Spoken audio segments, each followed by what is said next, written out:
Ladies and gentlemen, boys and girls, children of all ages, Debate Amongst Friends proudly presents to you.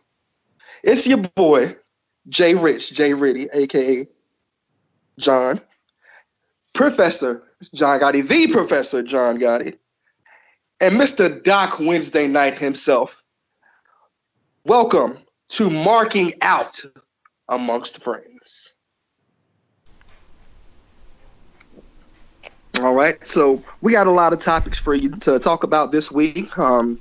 First of all, thank you guys for listening, checking me out. Be sure to follow the Game Runners. Be sure to follow Debate Amongst Friends on Facebook. And let's jump right into this thing. First and foremost for tonight, let's go ahead and talk about this new WWE Mixed Tag Tournament, so to speak, that they are doing. Has anybody heard of that? It does ring a bell. Don't really know too much about it. I did see Kurt Angle, talking about it earlier while I was scrolling through Facebook. But I like the fact that it's for charity. I do love that part. Mm-hmm. But as far as where it came from and why they're doing it, it kind of just sprung out of nowhere, and just seems like another one of those things that they're doing that kind of doesn't make much sense to me. All right, Gotti, have you heard of this? I have heard of it. Very interesting concept. I mentioned before the podcast that this is their version of Brawl for All, just to have people to have something to do. Do love the fact that they're going to be live streaming this on Facebook Live, and I think it's a great business move because for me, the way that I look at it is this is a chance for them to test out the market on how many people would actually tune in to watch this, because as everyone knows, their contract with USA is going to be expiring soon. So perhaps this is the solution going forward. Instead of having everything and absolutely everything on the network, they can start putting things on Facebook Live and Instagram Live and Twitter Live. That's true, and I think I like that idea, though. When you look at it, and I kind of look forward to them getting away from USA, because USA is just not the same network that it used to be. So this is actually something to mark out about. Well, that's why we're here. Getting rid of USA is, it's pretty big. With all due respect, it's a major move, and I'm pretty happy about that. I am too. I think it's something different. I think we're in a generation where a lot of things that WWE does become stale, and I think this is very new and fresh. I think that if it's successful, we could probably see other things similar to this going forward. I've seen some fans already excited to see the possibility of certain matchups, certain marquee matchups. So far, the Divas especially are getting into it. If you go to WWE Mixed Match Challenges page, they have plenty of the participants cutting promos about who they would love to partner up with. It's a lot of interesting matches and a lot of interesting matchups that could possibly turn. I'm not sure if you guys are avid NXT watchers, but there's one of the first posts that came out was Finn Balor was actually interested in returning Finley, which was a tag team of him and Bayley as they teamed up. I think the one thing I like about this, and you bring up a good point also, is that this might give them an opportunity to air more of those house shows, either on their network or on Twitter and Facebook. And they probably got the idea from just banning and blocking fans from posting on Facebook and Twitter anyway. So they probably are just taking this idea and just taking it a step further. They'll Absolutely. probably charge people for advertisements and things like that. But business-wise, it's a great idea and definitely something mark out worthy. Well, I think it's highly innovative when it comes to prompting wrestling shows online for the world to watch. And granted, we kind of had that as a start with What Culture Pro Wrestling, now known as Defiant Wrestling, where every single episode was streamed, even their weekly episode was streamed on YouTube. The unfortunate part with them was, since it was on YouTube, they wasn't necessarily making a lot of profit with it, despite the fact that they have paid subscribers to watch the shows. But where WWE will succeed with Facebook Live and potentially Twitter and Instagram, like I mentioned before, is everyone has those now. It's going to be right there on their wall. Their friends can be able to see it. They're like, oh, well, this looks pretty good. Let me check it out. Oh, woman punching the guy. Like it's smart thinking on WWE's part. Absolutely. Yeah, I mean, it's definitely smart thinking. Like you said, it's readily available. I mean, we live in a generation now where everybody is glued to their mobile devices, tablets, phones, laptops.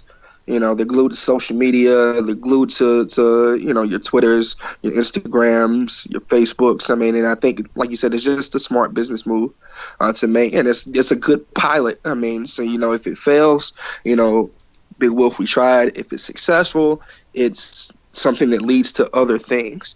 And like you said, the USA contract running out soon. I mean, this could be the move. It could be a very innovative move. But like I said, it's also interactive. It makes you right there readily interactive with the fans. One of the matches, or one of the things that I've discovered with this, is that for some of the for the men's side, all of the participants have been picked, but the fans get to choose one of the members of New Day to be a participant in the show. So the WWE is not picking; they're actually giving the fans the power to pick which one of New Day you want to participate. Well, who do you think is going to be the sole New Day member to join this challenge? Honestly, my favorite New Day member of the last couple of months has probably been Xavier Woods, and I would love to see him be a focal point. I think it's probably going to be Big E. I mean, Big E is he's going to get that push eventually when they do separate. And I think even if the fans do pick anybody else, they'll probably be like, Big E. No matter what, they're going to put Big E in there. And I think they'll probably feel like, if Paige is in the house, because this is her house. I see what you did there. It's going to be kind of controversial to have Xavier Woods out there. It could be. It essentially cause people to mark out. Oh gosh! I mean, only if we're talking about up, up, down, down. You smell me? I mean, just talking about playing that trombone the right way. Exactly.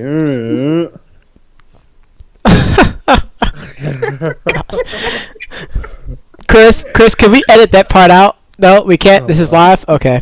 Dang it. Wow. I mean, come on, guys, come on. But yeah, I think who do you think will be the person that we would throw in there? Well, it's obviously going to be Big E. As much as Kofi is the electricity of the group, they have bigger plans for Big E. It's been in the works for a couple of months. Something's going to happen, and I think this is the perfect platform for him to finally get out there, get his name out there, get people to think about him, talk about him. Yeah, I think it's going to be him. I can definitely see where both of you guys are coming from with that.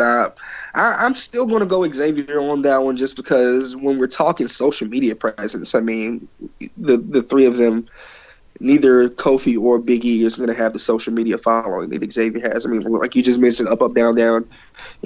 Everybody's into that.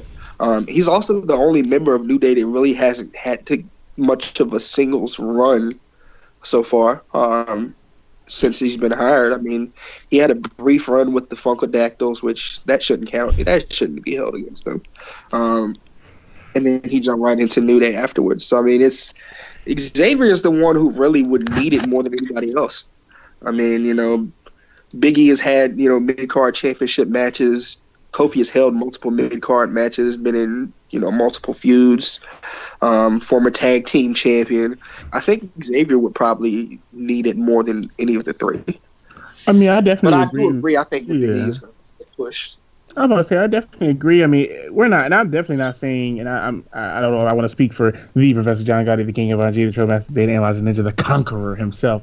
I don't want to speak for him, but I mean, I don't think that we're against Xavier Woods being selected. I just feel like Big E is. I mean, just think of that guy. He's just dancing all over the place. He's really what makes Booty-O's sellable. Yes. Yes, he is. That's the whole thing. So I think that's really what it's going to come down to. But I mean, we'll definitely see. Either way, it's going to be pretty exciting. Absolutely. Okay.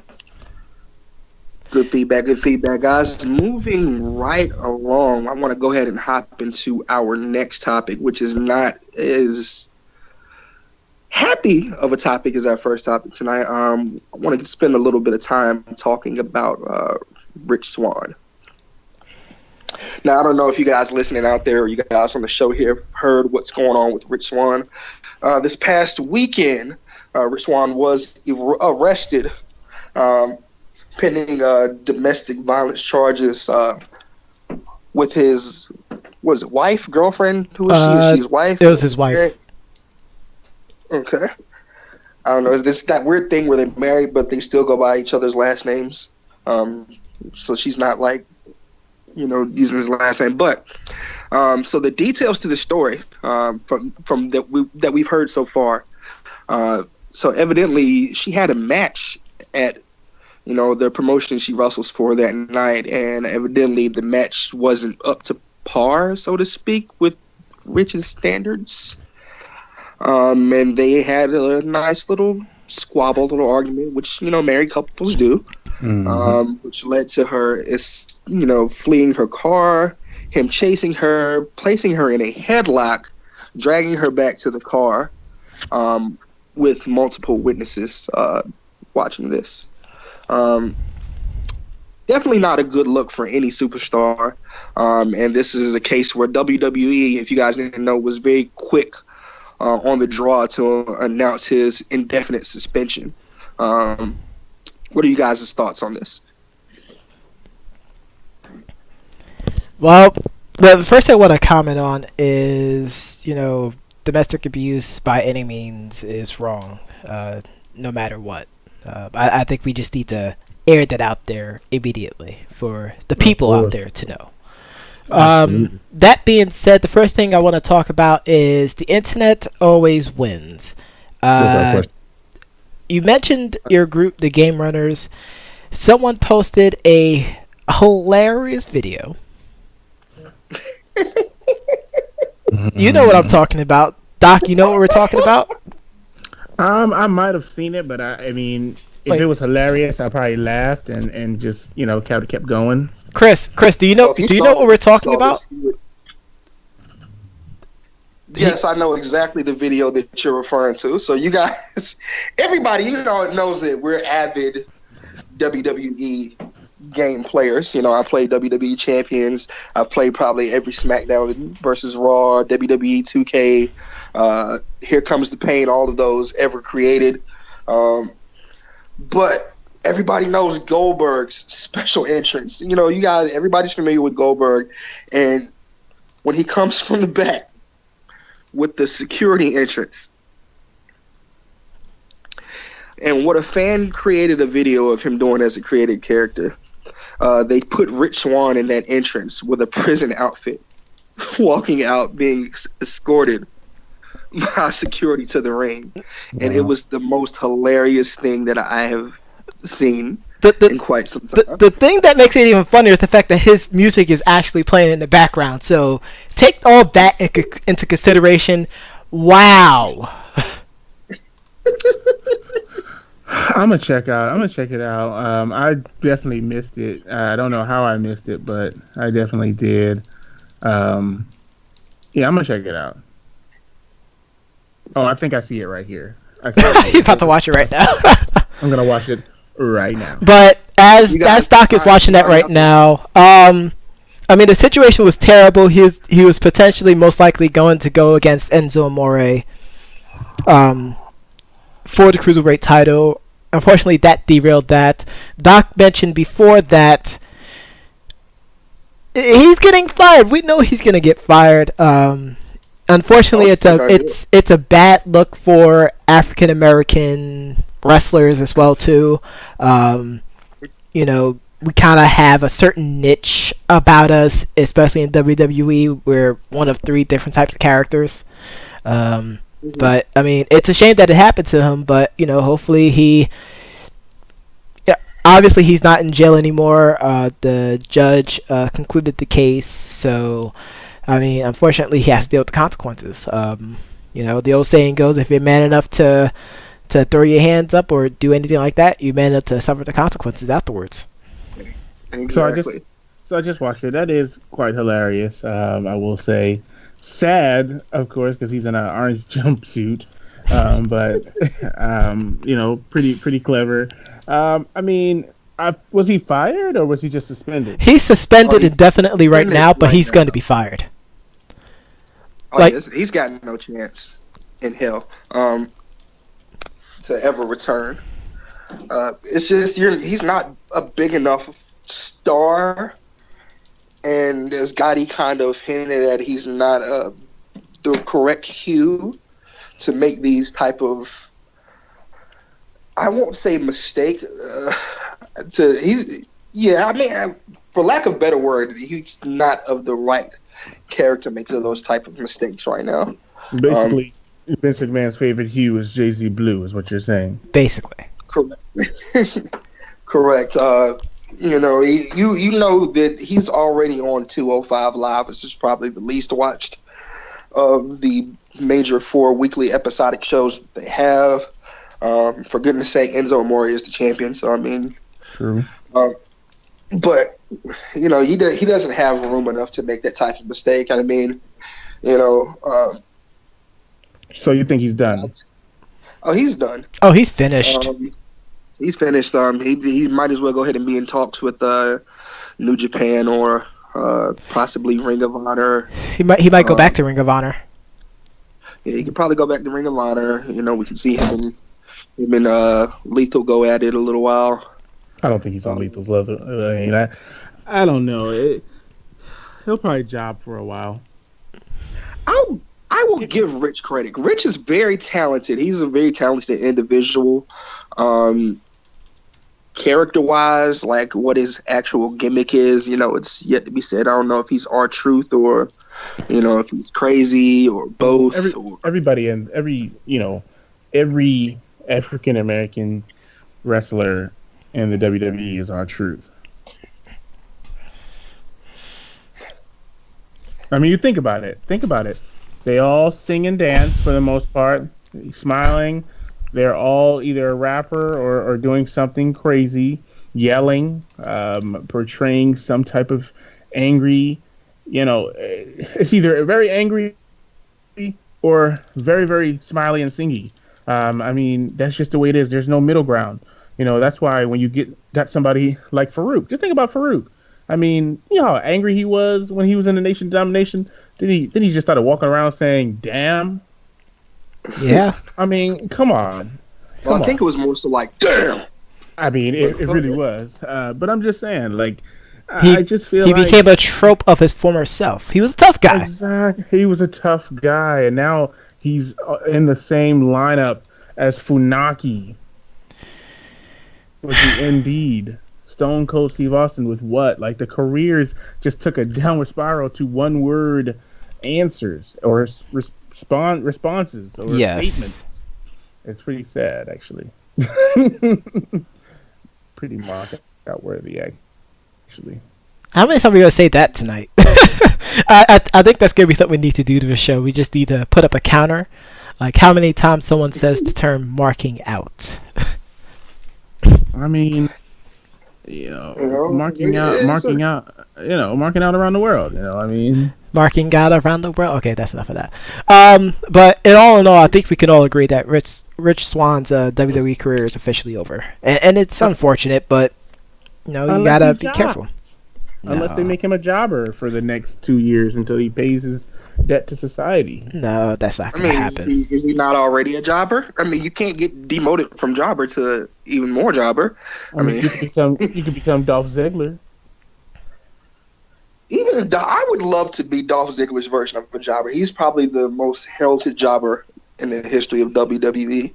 I don't think even in his jobber days. I don't think he refers himself as a jobber. He doesn't. He's a talent enhancer. Isn't that what he said? That's what he is. He's a talent enhancement. So Rich Swann couldn't even be a talent enhancer. The right term is enhancement talent. Enhancement talent. Excuse me. I want to make sure I'm correct here. With friends we mark. I see that. I see what you did there. That was good. We really have to have a counter for this like next week. Okay, so moving right along, we're going to go ahead and mark out the previous two topics that we've discussed here. Let's go over a quick recap of WWE's weekly shows this week, starting with Raw. It's not going to be, a match by match. I just want to pull out some of the highlights. We just finished talking about Rich Swann and his whole case. One of the biggest things, or not the biggest things, but one of the things that, caused me to have great joy was to see how quickly he was replaced on Raw in this Fatal 4-Way by North Carolina's very own Cedric Alexander. I don't know if you guys saw that, but Cedric Alexander has now won a Fatal 4-Way and has taken Rich Swann's spot. He will be soon facing Drew Gulak, for the number one contendership for Enzo Amore's Cruiserweight title. I just want to quickly comment. That backstage segment with him, Enzo, and Nia was probably the best part of Raw for me. Well, let me ask you, do you feel like, Cedric Alexander, who, I'm sure I confused with Rich Swann on several occasions. You're so lucky Helen is taking the day off today because but I wonder if Rich Swann was supposed to win the match. I wonder. I think he was originally probably set to win the match, but now they gave it to the other black guy. Yes. I didn't want to say it like that, but yes, that's exactly what they did. Dang. I can imagine Cedric coming to work that day. I thought I suspended you. Oh, wait a minute, that's not you. Okay. That's you're not you. Exactly. Oh, no! Helen, we miss you so much. That's exactly how it went down. Oh, my gosh. Didn't I just fire your ass? No. That wasn't me. That was the other black guy. You're right. I'm sorry. Aren't you the guy that's with those Booty-O's guys? No! Oh my god. No! I don't even have dreads, Vince. I don't even have dreads. No, I know what I know. You're the guy that comes out and barks every week. That's you, huh? No! No! Stop it! I played a hand. That was my hand. Chris, we're gonna have to shut the show early. I know this is the Power episode, but we might have to cut the show right now. That was my we are dangerously close. Chris, are we canceled? Well, it was a good run, guys. Oh my gosh! That's when you invite Doc on the show. He just goes all kinds of cash and controversy. CNC soda, baby, cash and controversy soda. Oh my gosh! Absolutely. That was a good highlight of Raw. Raw was actually pretty good. Compared to the Raws that I've watched over the last couple of weeks, other than the whole Enzo segment, other than Cedric Alexander, which, I'm happy with him taking Rich Swann's spot because, like you said, he's a hometown guy. He's from here, North Carolina, here from Charlotte. They probably won't ever do a whole lot of building off of that because they already have one Charlotte on the roster. But the main event, well, not the main event, what should have been the main event, Cesaro versus Roman Reigns for the Intercontinental title was a good match. I don't know if a lot of people got to watch that, but it was a lot of back and forth. Cesaro doing what he always does, going out there and bringing the house down with whoever he's in the ring with. Good back and forth. There was a lot of close 2 counts. But, of course, in the end, Roman Reigns still was our Intercontinental Champion, which I'm also not mad at. I feel like you always want to put some star power in the mid-card division, which they were not good at doing for a long time until they put the U.S. title on John Cena. And it seems like when that happened, I'm like, oh, my God, finally. Because the thing about it was Roman as the Intercontinental Champion, the matches are going to be good because you're going to want to see him lose to whoever he's defending the title against. And B, when he finally does drop the title, it's going to be a big push to whatever mid-card superstar beats Roman Reigns for the Intercontinental title. It'll probably have to be, someone that we want to get put, or at least I want to get pushed. Like Elias. I would love for Elias. I really just want Elias to smash the guitar with somebody's head, a la Jeff Jarrett, and tell him to choke on those. Shout out to Wayne Cook, Game Runners. That's one of his favorite superstars there. Absolutely. I mean, I just feel like if he was just to smash the guitar on somebody's head, go full heel if you're gonna do it.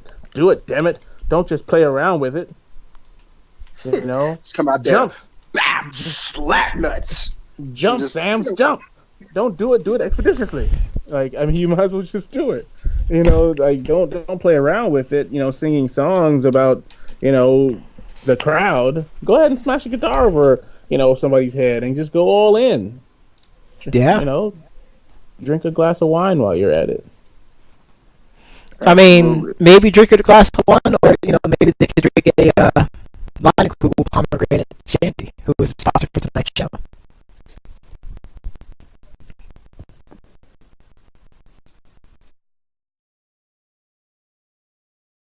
Still on?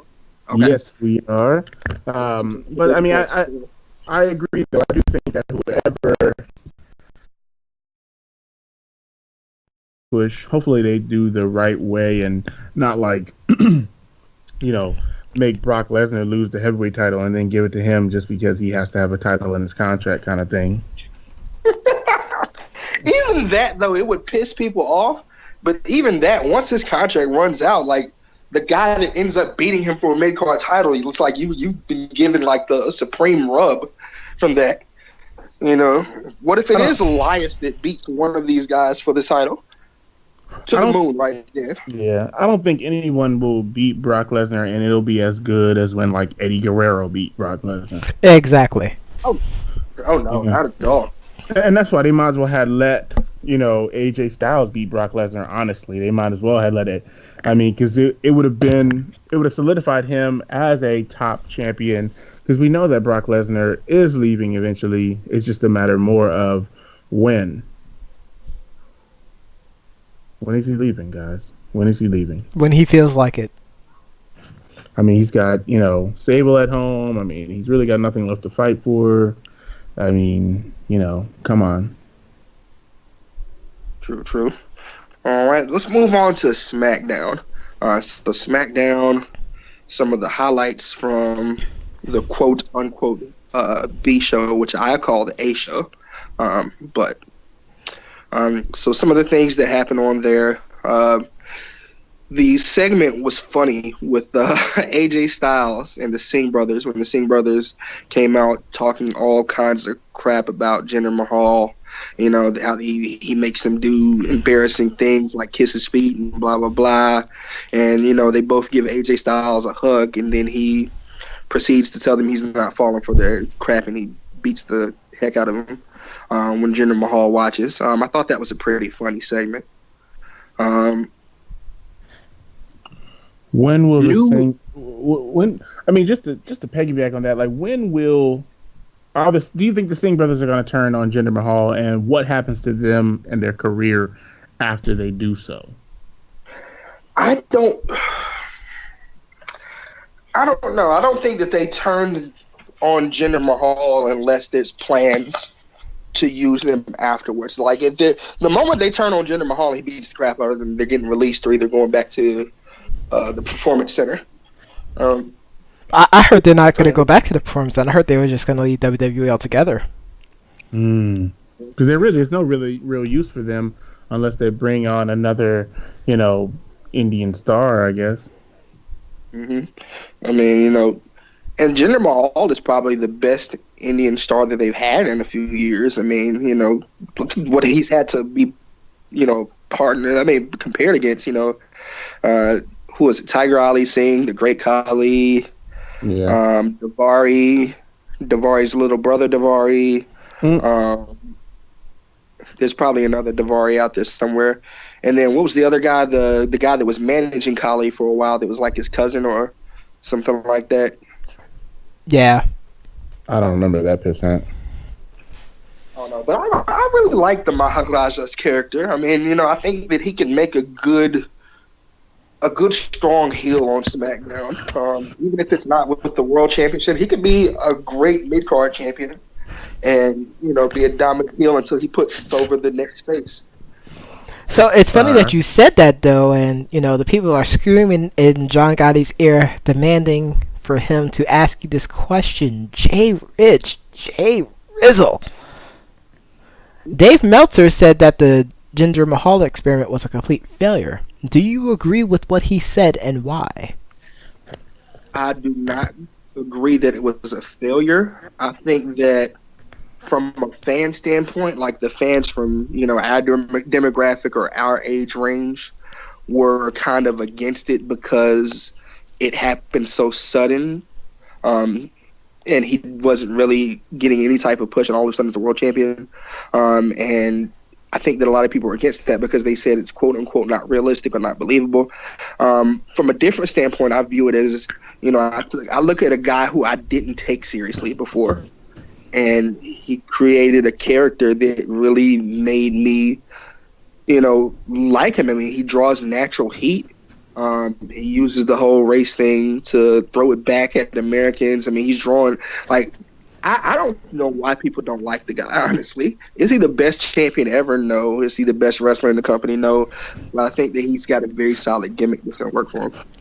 I mean, it sounds like you marked out over him a little bit. I'm definitely marking out. I could definitely say that. I mean, that's just what it sounds like you marked out just a little bit over him being champ. Oh, my gosh. And I think that's all right. I did like the modern day Maharaja. I think that, if he could carry a match a little better, it would have made it a little easier. If they didn't use the same tactic every week with the Singh brothers, it would have been cool. Yes, the dusty finish every week. Yeah. Yeah, that's the part where it was getting a little okay, but ultimately I think they did carry him a long time with the title, and and fans can see that. Wrestling fans can see that. So I felt like then him dropping the title to AJ Styles just so that him and Brock Lesnar can fight, it was almost a slap into our face at that point, because now you're just proving our point that he was just a, marketing tool. Absolutely. And, it happens all the time. He's definitely not the first quote unquote marketing tool that they've used. I mean, the whole Shinsuke Nakamura thing, is to try to, the whole thing where they had the guy that came in from China, the first Chinese wrestler signed by the WWE, Even Shinoku. Yeah. It's not the first time that we've seen it. I think the main thing comes, just like I said, Jinder's been there for a long time. He never really had a worthwhile singles run on the main roster, as he had when he was in NXT back with Seth Rollins, when he was like the number one heel on NXT and Seth was the face. But I think that a lot of people were against it that way. I liked it because SmackDown was the land of opportunity. I like to see new people get chances, Absolutely. and overall I think the gimmick is good. I think the gimmick in the world title picture, could wait a while till he does a little bit more developing. But overall, I really love the character. What did you think about some of the other? I guess SmackDown. You had the re-emergence of the. I don't know how to say it. Bludgeon Brothers. Bludgeon Brothers. Yeah, we'll just say the BBs. Did you watch the match last night? Did either of you guys see the match with the Bludgeon Brothers versus the local jobbers last night? Yes, Colin Delaney made his return. Colin Delaney, yes. How ridiculous Colin is that? Delaney. Sporting some facial hair, put on about 15 pounds of muscle, still getting squashed. Maybe he'll be the next what's his name? Modern Maharaja. No. Don't say his name. Please don't say his name. I mean, maybe he'll be the next one. I mean, that's all it takes is for somebody to recognize him, and then all of a sudden they pair him with a diva, and he gets a multi-million-dollar contract, and then he basically just gets paid to take his shirt off and get beat up and walk around. Wow. With a but funny that you should mention that, because there's something that happened in that match last night that made people think of said superstar that you were referring to there. So the Bludgeon Brothers were going for one of their tag team maneuvers, which started with a full Nelson from Eric Rowan, which he then throws him into the air to be caught by Luke Harper into a sitting powerbomb. Mm-hmm. And the local talent, I think his name is Joe Monroe. Yeah, Monroe. Screams like a 10-year-old girl loud to the point. Like, I kid you not, this is the funniest part of the whole show last night. I mean, and it's funny because even the announcers couldn't ignore it. Like, Graves was just sitting there like, did he just scream? And, it was just the talk of the whole internet forum last night. So really I wouldn't be surprised. Yeah, I wouldn't be surprised if you see that Joe Monroe guy wrestle a couple more squash matches and give him that scream when he's about to take a finisher. I mean, any guy with two hands has a fighting chance. Wow. Oh my God. I mean, with some of the other matches, of course, I know, you haven't been a fan of this guy, but, he did win via disqualification. Well, he lost via disqualification. Baron Corbin, lost to Dolph Ziggler. Have you seen anything else that would make you appreciate the heel that is Baron Corbin any more than you did before? Let me tell you something about Baron Corbin. Okay, so Baron Corbin, everybody that knows me knows that I am not the biggest fan of Baron Corbin. However, Baron Corbin does have a lot of good tools that will make him a successful heel. I think that the problem that I had with him was a lot of the same problem that a lot of people had with Jinder Mahal, is that I think that he just wasn't ready for the push that it looks like they were about to put him through with the whole Money in the Bank thing. A guy that never won an NXT title. He never won a mid-card title beforehand, before that whole Money in the Bank, and then all of a sudden he's the number one contender. It's just not – I wasn't buying it. And personally, I thought that, besides that, he was very boring on the microphone, very boring personality, and just nothing was – screaming like this is the it guy here.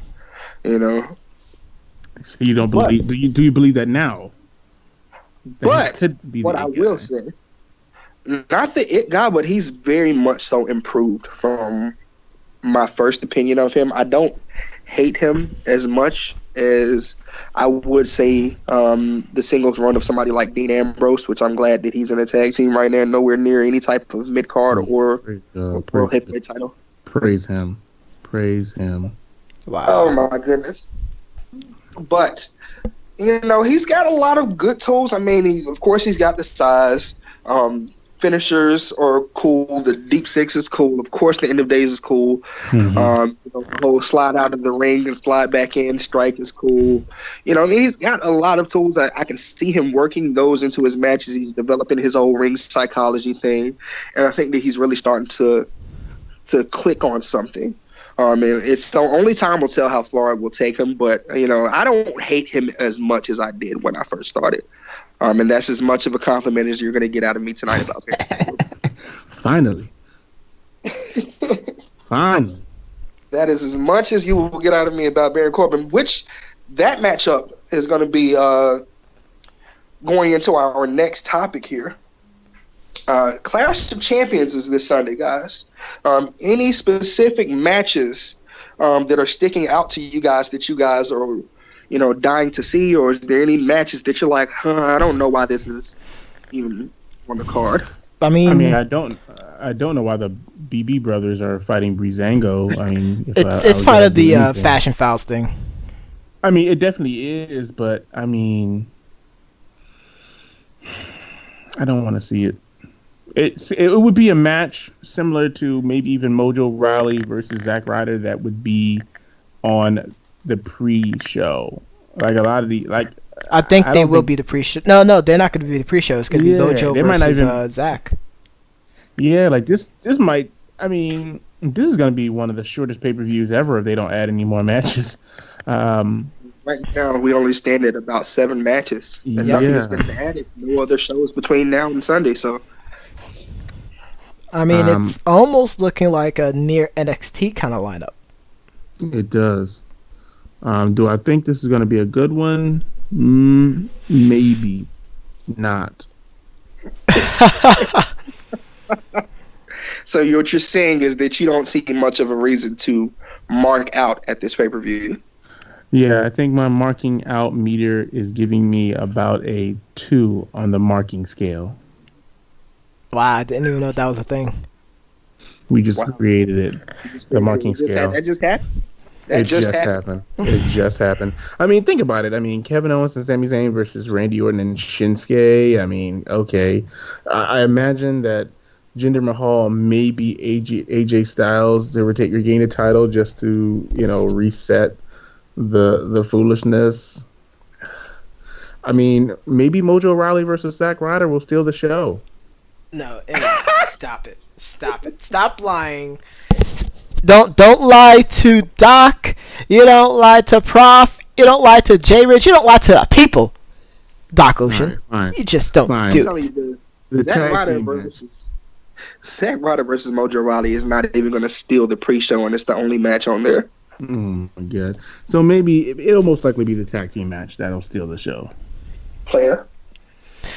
I will admit that the tag team match is a match that I'm looking forward to watching because it's going to be interesting. It's going to be fun. I kind of want to see Rusev and Aiden English win it. Rusev is riding a hype train, so to speak, with the whole Rusev Day thing happening. And the only other match that I really care about is the Kevin Owens and Sami Zayn match because I feel like we're going to have a heel turn. For who?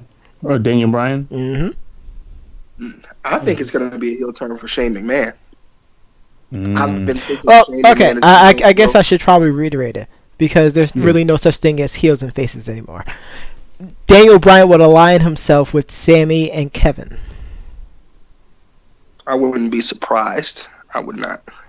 Or, I mean, I like what Jay Rich is saying. I mean, who else? I mean, who else could join? I mean, unless Shinsuke does a heel turn. Mm-hmm. I mean, just a McMahon being a face for this long doesn't really. That's true. Set with me. That's true. Shane has been a face since he came back, and he's main evented like 3 pay-per-views since he's came back. He really. And I think that we're off of the whole high of Shane coming back, and it's like, okay, here comes the money. All right, do the whole dance thing. All right. Now it's time to see what really made Shane back in the day, not this whole good guy shtick. We got to see Shane screw some people over. That's what he does. True. And, Kevin Owens was the guy on Raw before he went to SmackDown, before he, jobbed to Goldberg. You know, True, he that did. was the authorities guy. Yeah. You know, so I mean, he's got connections with the McMahon family. I still am on record to say I dislike that move. Did he ever get his rematch? No. No, he was never heard from in the main event picture again after that match. I think that this pay-per-view, I'm kind of leaning on the fence with this one. I think there's some matches that could be surprise matches on it, but I feel like I don't want to set the expectation too high because... I mean, not to cut you off, but I mean, you already kind of set it kind of high because you gave Survivor Series such a low score. That you did. You gave it a 5. I mean, my God. Here's the problem. So, and this is probably why you got people that feel the way that they feel about Baron Corbin. You got people that feel the way they did about Jinder Mahal. And one of the things that I highlighted during Jinder Mahal's run is they don't have, nor do they use the firepower that they have on SmackDown on that roster. True. Jinder Mahal had no significant feud during his whole title run. Nope. Other than the whole back and forth with AJ Styles when AJ Styles beat him for it. Like he wrestled Shinsuke a couple of times. Well, I think it was supposed to be Randy Orton. I guess that was supposed to be the feud that was supposed to carry him over. No. But when the last time Randy Orton got someone over? Right. He doesn't. I guess that's where, it gets kind of rough. The last person that I remember Randy Orton putting over would probably be Mark Henry. When Mark Henry beat him for the World Heavyweight title years ago in a match that nobody expected Mark Henry to win a major title in WWE. And I understand Mark that, but Henry's then the one with Randy gave him an RKO and then did a jumping split. And just to make sure, Mark Henry is the one with the dreads, right? Yes, the silverback when he was in his Hall of Pain persona. The Hall of Pain, which I thought that was like the coolest thing. Like I wanted a Hall of Pain shirt so bad back during that time frame. I like a lot of unorthodox people that people don't normally like. Like I was a fan of Mark Henry. I absolutely loved Jack Swagger. I loved The Miz before The Miz got big. I have this eye that's an unorthodox eye that I see talent before other people do. Hey, use that eye, man. Use it to mark out on this show. When my talent, you might say I'm quite the marksman of some sort. That's perfect. That's damn good. And we're real good at it, too. So let's go ahead and give our predictions for these matches. Let's go ahead and start with the pre-show match, Zack Ryder versus Mojo Rawley. I don't want to spend much time on this match. I think that Mojo Rawley's the heel in this match. So, of course, he's going to go over as the heel normally does, go over every time a tag team breaks up. I'm going Mojo. Yeah, I think Mojo needs to push. So they've been wanting to push Mojo since Gronk got in the ring. So it's going down. Oh, Mojo's winning. Let's just stop it. This is gonna be a squash match. So yeah, Zack is only there now to make him look good and look like he can actually wrestle. Oops, did I say that out loud? You did. Oops, you did it again. Moving right along. So we'll go into the tag match with the Bludgeon Brothers versus Breezango. Bludgeon Brothers are going to win this match. They've been right to it. There's no way in Vince McMahon's WWE that the Bludgeon Brothers are going to lose to Breezango. It's not happening. As John Gotti would say, Vince McMahon loves big, sweaty men. Well, I don't think that's a John Gotti quote. That was a King Ross quote. But there's no more King Ross, so it's that was a Ross quote. That was a Ross quote. I mean, does Ross still exist? Or yes, he does. Is he somebody else? Is he somebody else? Nope, he's still Ross. I don't know if he can technically claim that because that was King Ross, so now it becomes a Gotti quote. No, it's not a Gotti quote. Ladies and gentlemen, John Gotti, he actually said it to me in a King Ross voice. So John Gotti said that Vince McMahon loves big sweaty men. Oh my gosh. So therefore, I think those BB brothers are going to win. They're gonna win. I mean, Bludgeon Brothers are riding a high right now, as both of you mentioned. It's gonna be an interesting match because they're going to incorporate with the whole Fashion Files thing. Maybe they're gonna finally stop it because it's been going on for way too long. But maybe this will be the finale of it all. I mean, obviously the Bludgeon Brothers are famous now, or infamous for splitting up tag teams. So maybe this might happen again with Breezango. True. Absolutely. Hopefully, it would end in a push for. I mean, hopefully, it ends in a push for both of them, but really for Tyler Breeze. Unless the dissension break up the match, then this match is going to be a squash match. It would be good to pull the trigger on that. Pull the trigger on the Ascension versus Bludgeon Brothers. That would be perfect. I mean, if it was the Ascension back in NXT, completely agree. The Ascension in WWE main roster, absolutely not. Sand City. Yeah, I don't see anything happening with that until they get ready to squash whoever the tag team champions are at the time. They're riding a heck of a winning streak. When they start putting you in matches against jobbers and local talent, that they have quite a push ready, waiting for you. I mean, that's what happened with Ryback. That's what happened with Braun. It's inevitable.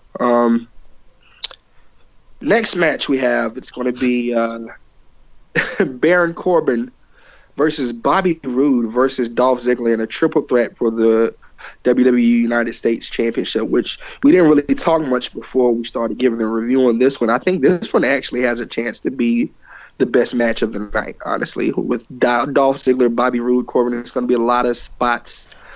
Corbin is probably going to hit the end of days the cool way on one of the guys. So, I mean, yeah, I think this will probably be the best match of the night. Well, no, this will be the second match of the best match of the night. We know the tag team matches are going to be the best match of the night. No questions asked. I don't know. What do you guys think? Who do you think is going to come out on top of this match? I mean, I would love for Dolph Ziggler to come out on top just because it would be different. But I feel like they're probably going to give it. They're probably going to. Oh my God, it's going to be rough. Logic is telling me that Bobby Roode is going to win, but I really believe that Baron Corbin should retain to give the title some stability. Mm-hmm. But I don't know. Do you think maybe Corbin versus Bobby Roode in a feud? It would be great. It would be awesome with a capital A. Okay, I can see that. So in conclusion, you're picking Corbin to win this one. He should retain. Okay. With another kick to kick to somebody's face. Hilarious. In the match. I will actually agree with you. I think Baron Corbin will win it. They have to really add some weight behind that title. But I'm saying that with a caveat. I feel like Dolph Ziggler might actually steal this one. I don't want to use stealing because Michael Cole. He might actually steal this one because of the social media outcries that he's been misused. Being misused and not, And his contract he's regretting, getting the contract extension, and he's, contemplating not getting another one. And this will be a great way to keep him here. I believe that happened around the time he had that feud with Miz. Yeah. So, I mean, I'd go with Baron, but don't be surprised if Dolph Ziggler win it. I think this is going to be the hardest match of the night to predict the winner for, so to speak. And I think that Bobby Roode is actually going to end up winning this thing. My only reason why Bobby Roode is going to win this is because Bobby Roode is definitely on the rise to be the top face of SmackDown, and I think that a mid-card title run is going to start this whole. It's going to jumpstart his whole push. I mean, he's white hot as a face right now in a generation where it's hard to be over as a face. So I'm seeing Bobby Roode come over with this one.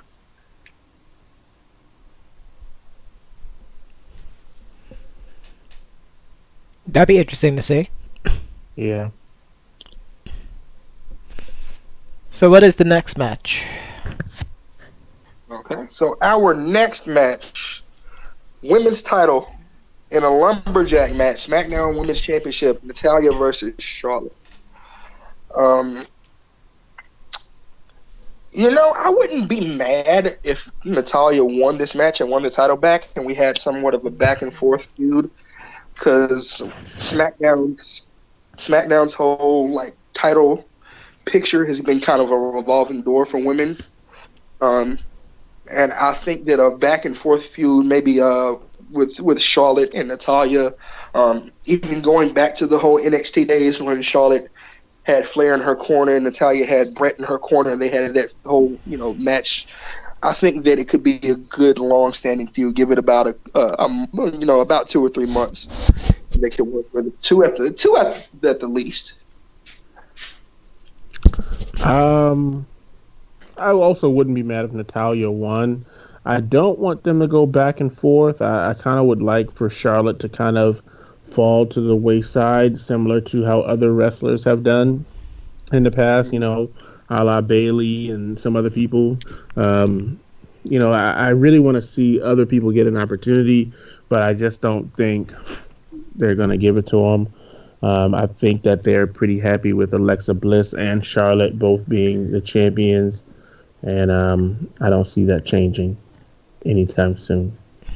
Well, at least for this particular brand. I think Paige is going to wreck everything because this is her house, but you know how that goes. Got it. It's going to be Charlotte. They're still riding the high of everything that happened with Ric Flair, plus the 30 for 30 that happened. It's really hard to just change hands right now, especially if they're going to build up to something big at Rumble. It doesn't make sense for them to change titles right there. Maybe Natalya gets one more shot. Who knows? But Charlotte's going to win this match. Okay. All right, moving right along. Next match, we have Randy Orton and Shinsuke Nakamura versus Kevin Owens and Sami Zayn. Well, actually, you know what? No. We'll come back to that. Let's go with the Fatal 4-Way Tag Team match with the Usos versus the New Day versus Shelton Benjamin and Chad Gable versus Rusev and Aiden English. I definitely agree. It would be great, as John Guy said, if Rusev and Aiden English won. It's kind of interesting. I'm not sure exactly what's going to happen here, but I really do believe that the Usos are probably going to retain the titles. As much as I want the Usos to retain it because they're finally getting that momentum, the whole welcome to the Uso Penitentiary is really, taking hold. I'll stick with the Usos. I do want Rusev and Aiden English to win it just because that will set up the Bludgeon Brothers to win the title off of them. Plus we can have Aiden English saying, "It's Rusev Day." But it's going to be the Usos. Everyone's going to get locked down. Absolutely. Locked up. I'm going to go for the trifecta here. I'm going to say the Usos are winning this match too. Also, I just got a, down since day one his shirt. So, I kind of have to support them now. I'm part of the whole Uso Penitentiary. But as you stated before, I think that I would like to, if they don't win, I would like to see Rusev and Aiden English get some offense in this match. I would love to see them get some shine in this match, just because Rusev, of anybody on SmackDown, deserves it. Rusev deserves some type of shine. And I hate to see that he keeps getting put in these, meaningless teams, so to speak, that he's been getting put in before the whole Aiden English thing. What was it? He was with, before Jinder Mahal became the Maharaja, he was with Jinder Mahal. And then before that, you had the League of Nations. Which fell apart so fast. So fast. He deserves a singles run. Even if they were to put him just back on a mid-card title, he needs something to make him relevant. He started off being a monster, and they've completely diminished his whole character. And I love the fact that the fans are supporting him. A show last month, maybe 2 months ago, a house show here in Raleigh, Rusev versus Ty Dillinger, and Ty Dillinger is like the golden child of NXT folks that have come to the main roster on SmackDown. And with the whole crowd there, Ty Dillinger versus Rusev. Rusev is supposed to be the heel in the match, and the crowd is cheering Rusev over Ty Dillinger. That enough should tell you that Rusev is being supremely underused when they're cheering Rusev over the golden child of NXT. That should tell you something. I mean, Rusev Machka. Terrible. Yeah, but long story short, Usos are definitely going to win that match. And now let's go back to the next tag team match: Randy Orton and Shinsuke Nakamura. That just sounds like a horrible tag team. It does. Like I hate that that's even leaving my mouth right now, is saying Randy Orton and Shinsuke Nakamura versus Kevin Owens and Sami Zayn in the Yep movement, which is completely and utterly hilarious. When you say it out loud, it sounds like Randy Orton's gonna turn on Shinsuke. When you say it out loud, that's what it sounds like. But I mean, I think Sami Zayn and Kevin Owens are definitely gonna win through some kind of interference of some sort. I would watch for somebody on the other team to turn whatever, I guess, in this situation. Whether it be heel or face, somebody's gonna turn. It just depends on who it's gonna be. I really think it could be Shinsuke, but I can't confirm that. Well, yeah, the stipulation for those who are listening that is with this match, the stipulation that we have here is we have two special guest referees in Shane McMahon and Daniel Bryan. Also, the stipulation is if Sami Zayn and Kevin Owens lose, they will be fired from WWE, which that gimmick alone tells me, like, they're not going to lose. That's just not going to happen. I do not foresee booking being so horrible that they're going to find a way to write Kevin Owens and Sami Zayn on television in front of them. Which means it sounds like Daniel Bryan will turn. Mm-hmm. But it could be Shinsuke. Could be Shin. I cannot believe Shinsuke is a heel right now in his career. I cannot. Has Shinsuke ever been? Has he ever been heel? Yes. How was it? Pretty good, actually. I mean, isn't that what we want? Don't we want good? Well, the problem is, SmackDown. even if he turns heel, they won't book him the same way he was a heel in New Japan. That's the problem. Not at all. Maybe we should book him. I see what you did there. But I, also complete the trifecta. Owens and Zayn will win it. We'll have a taste of the Bryan Danielson from Ring of Honor, where Daniel Bryan will have enough, a la Owen Hart, God rest his soul, and turn on Shane McMahon to help Owens and Zayn win the match. One thing I do want to note, talking about the SmackDown recap real quickly, Daniel Bryan was absolutely awesome in commentary, burying that pissant Byron Saxton. That was good listening. Same thing with Drew Gulak on commentary during the Cruiserweights Fatal 4-Way. He was good. Drew Gulak could be a guy who could really make a name for himself if he wins that whole match versus Enzo Amore, which he should. Anybody in a match versus Enzo Amore should be winning right now. Well, they're starting to plant the seeds for the Zoe train to fall off the track, so to speak. Tony Nese got the business on this past 205 live show.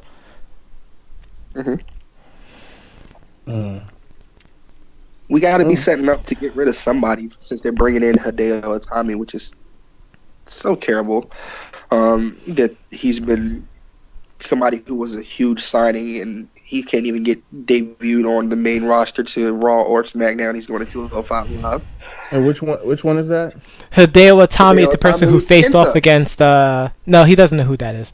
Hideo Itami is the person who faced off against Aleister Black in one of the NXT takeovers, and you said that was a great hard-hitting match between the two. Is that the?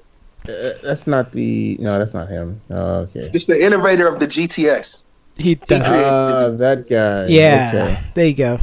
Try not to say anything controversial. Yeah, Well, we don't want that. As long as you don't quit the set and just walk out and never return, it'll be all good. I mean, Chris almost shut my computer down about 5 minutes He ago, nearly but did.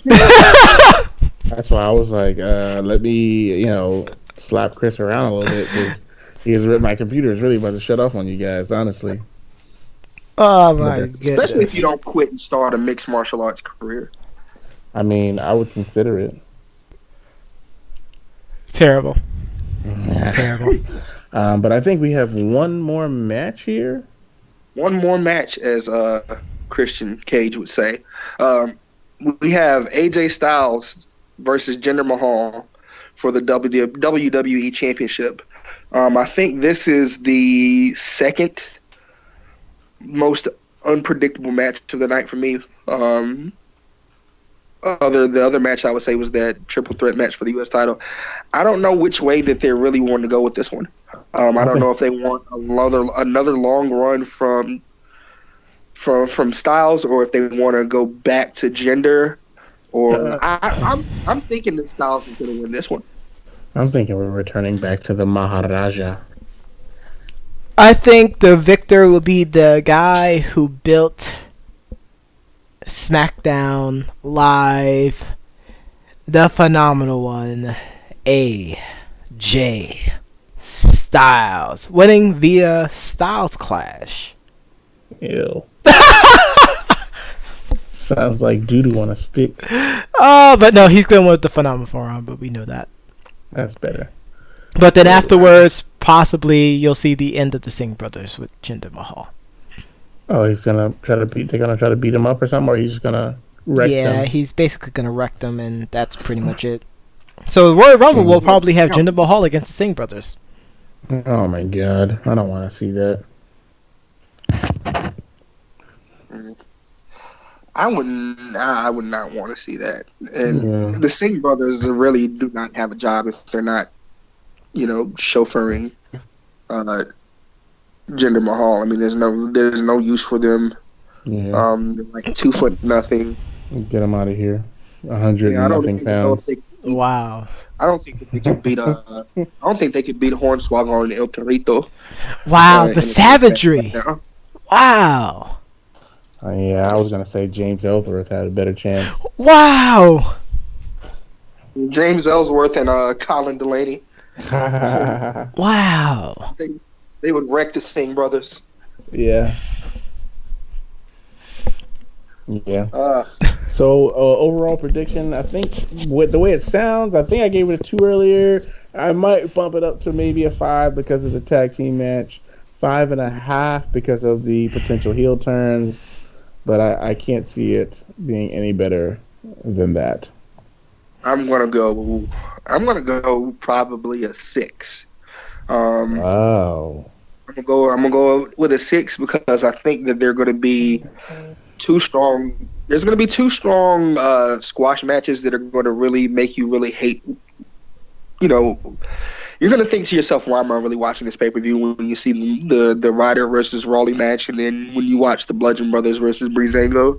But I think that the triple threat match will probably bring it back around. Of course, the tag team match. Thank God that this is not on the pre-show. They realized the error of their ways the last time that they put the Usos and New Day on pre-show. That's going to be the match of the night. I think that the turn that's going to happen, whatever surprise turn that we get versus Kevin Owens versus Kevin Owens and Sami Zayn versus Randy Orton and Shinsuke, I think that's going to make for a good viewing. I think overall it'll be a lot of good spots in there, and the spots that will be bad are the ones that we already know will be bad. I'll probably give it a 5.75 out of 10. We're gonna have really strong matches like the tag team match, both tag team matches actually, and possibly the women's lumberjack match as well too. That might elevate it slightly, but I mean, I'm really not invested in any other match other than those. It's really going to be a matter of, are they going to do anything that's going to make me want to turn the TV off? If you watch the Mojo versus Zack match, you'll definitely turn off the TV. I mean, but that's pre-show. Nobody's gonna watch the pre-show. So the show doesn't officially start to 8:00. We're gonna go ahead and forego that match. I mean, the only thing that'll make Doc continue watching the rest of this show completely past the pre-show is if Mojo pulls a Colin Cassidy and try to do a big boot and hurt himself. Oh my god. Maybe he'll really do. Doesn't he do like the pounce? No, he does not do that. Okay. That is a terrible pounce, then. That is a terrible pounce. I mean, it is, but at least he does it. Terrible pounce. He does it. At least he does it. I'm glad to see the move still there because I loved it when Monty Brown did it. So I'm glad to see the move there. He does that. He does like a discus forearm or punch or something like that. I think his finisher is like a move similar to the rear end into a splash or something like that. So wait. Surprisingly odd that I know so much of Mojo Rawley's offense now that I think about it. I think it's more of playing WWE 2K18. Maybe that's what it is. I'm like, I had no clue that was his moveset because I wasn't even interested in his moveset because it was just so bland. Yeah. He's gonna be more of a 5 moves of doom kind of person. Oh no. He can't be a 5 moves of doom guy as a bad guy though. He's gonna have to be dastardly first. I see what you did there. He's gonna have to come up with something like he's gonna have to come up with a good finisher that's gonna stick and gonna want to see that people are gonna want to see him do, so to speak. I guess the real question is, what move can he do that's not gonna kill anyone? True.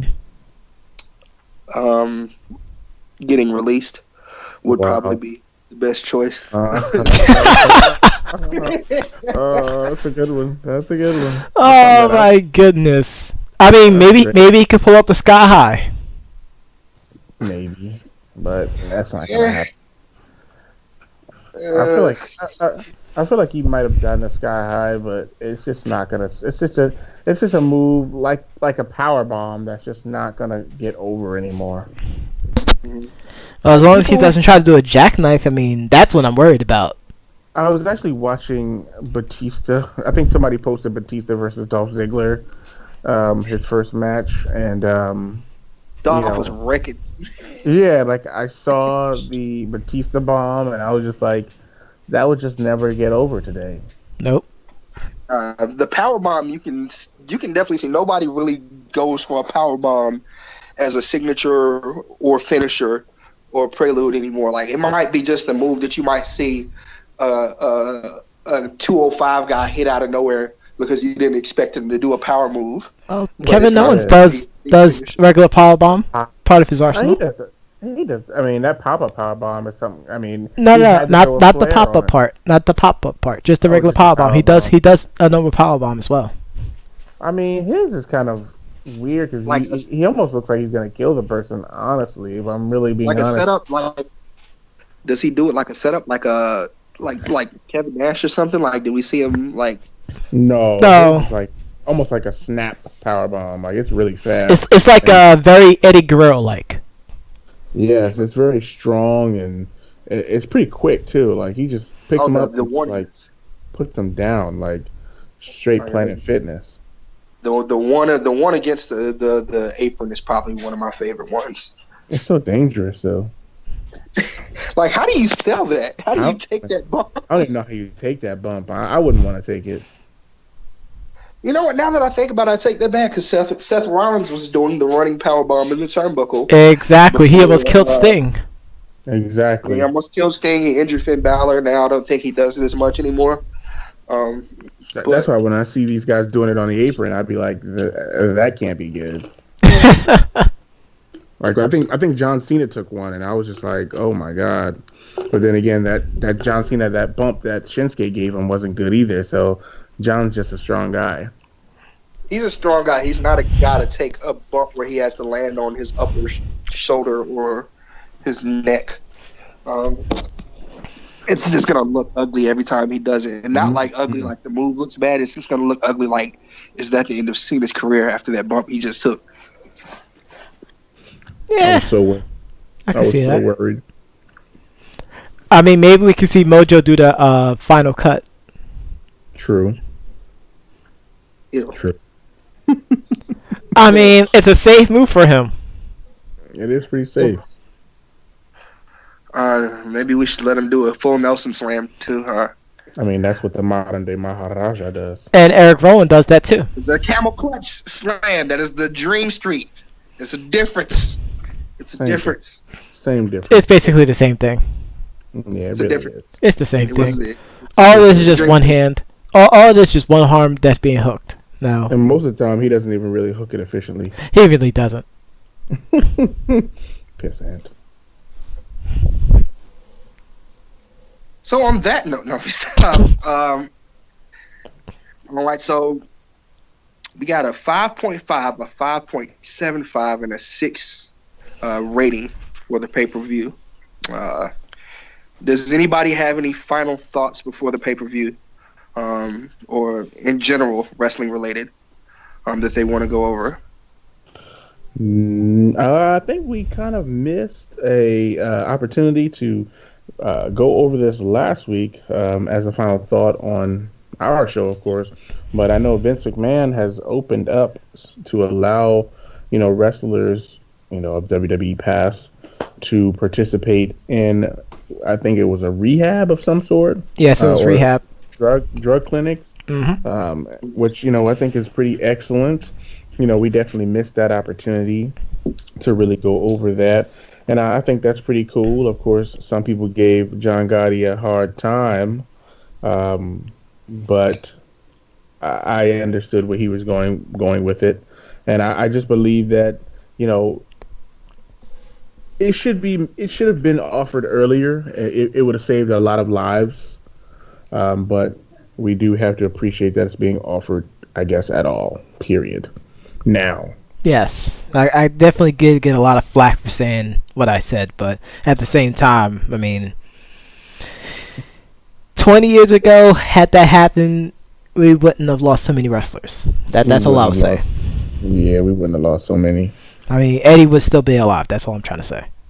Agreed. Absolutely. All right, Gotti. I want to give a big shout out to NXT. They're starting to do their number one contendership little mini tournament. Aleister Black defeated Adam Cole. I mentioned this to the doc. Yes, Adam Cole, baby. I did it the right way. But I mentioned to Doc that the finish to the match was really good. Even though Adam Cole lost, he lost fighting. Aleister Black picked him up by the foot to give him Doc Ocean's favorite move, the Black Mass. And Adam Cole is still just talking smack to him. He's telling him to basically give him what he got, and he got kicked in the face for his trouble. 1, 2, 3. And the other thing I wanted to just mention, the big reveal heading into NXT now is Shayna Baszler will be making her debut soon to the NXT roster. Looking to see what happened with that. They're really building towards the 4 horsewomen versus 4 horsewomen match, most likely at WrestleMania. The 4 horsewomen of the UFC versus the 4 horsewomen of the WWE currently, which I love it. I mean, obviously everyone needs a lot of work. And also Ronda Rousey, according to news, especially a PW Insider, she is now working with what is his name now? Brian Kendrick. There we go. Oh, okay, Brian. The Brian Kendrick? The Brian Kendrick. Okay. I thought you meant just any Brian Kendrick. You know, the guy who's the man with the plan. I'm the man with the plan. He's the one that beat Rich Swann, right? He is the one that beat Rich Swann. I think that was the end of his career right there. Yeah. Well, no, This is, the problem with that. Well, the problem with that was, and I apologize for cutting you off, Jay Rich. But the problem with that whole thing was they kind of hot potatoed. Like, they'll let someone win it for like a week, and that's it. Like, you had a big problem with Akira Tozawa won it and then lost it a week later. And I don't even know who that is. Oh my gosh. I'm just kidding. That's the guy on Titus Worldwide, right? Yes. Yes, we had a lot of issues with legal, with Doc Ocean saying a certain thing on a certain week. So, we had to coach him through it. Show him the difference between these two wrestlers so we don't get in trouble again. Hey, tomato sometimes. Oh my god. Oh my god. But that is definitely my final thoughts, though. Just want to give some love to NXT. But just to piggyback on that final thought, just really quickly here, it would be great if the final match for the number 1 contender was Aleister Black versus, Purple Rain himself. No, it's not. It's actually going to be, I think they're going to do a fatal 4-way, and they mention it, and I don't want to put a lot of spoilers out there, but I believe the person that's going to be facing off against Andreas Cien Almas will be Johnny Gargano. Gotcha. But I believe Mr. Purple Rainmaker himself, the Velveteen Dream, Patrick Clark, will be part of the fray as well, but he will not be moving forward in the potential to be the NXT champion. But, everyone here at Debates Among Friends who are very high on him since Tough Enough, even for some of us beforehand, would love to see him holding the big gold. Definitely. Absolutely. Well, my final thought tonight, I'm definitely going to dedicate, first of all, shout out to Debate Amongst Friends, shout out to Doc Wednesday Night, shout out to the Professor John Gotti for you guys allowing me to debut this podcast to the world and to marking out fans alike.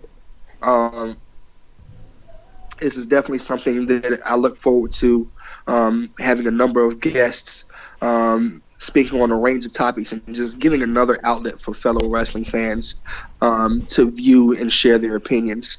One thing that I want to end on, we talked about the Shinsuke Nakamura and Randy Orton versus Sami Zayn and Kevin Owens match, and we talked about all possibilities of occurring.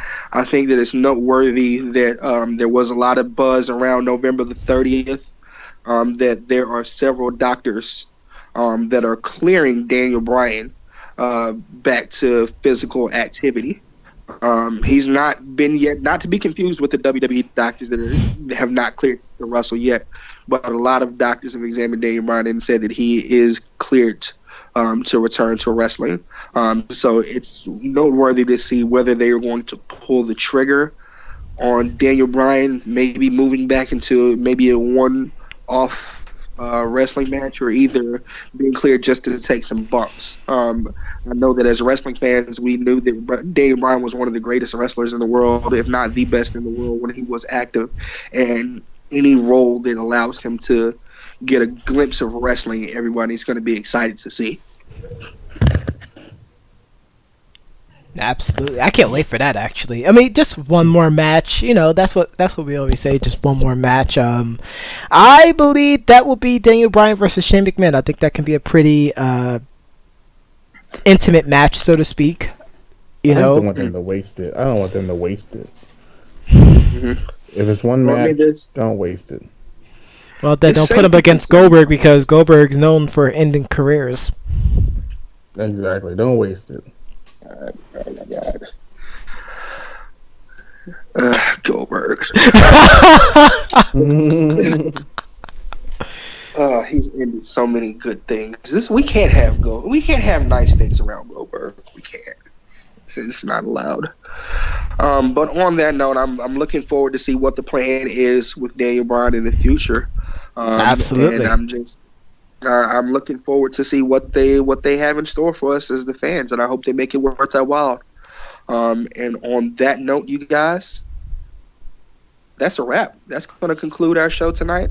Thank you guys once again for joining us. Myself, Jay Rich, the Professor John Gotti, Mr. Doc Wednesday Night. That it will be the end of Marking Out with Friends. You guys have a great night. Peace and love.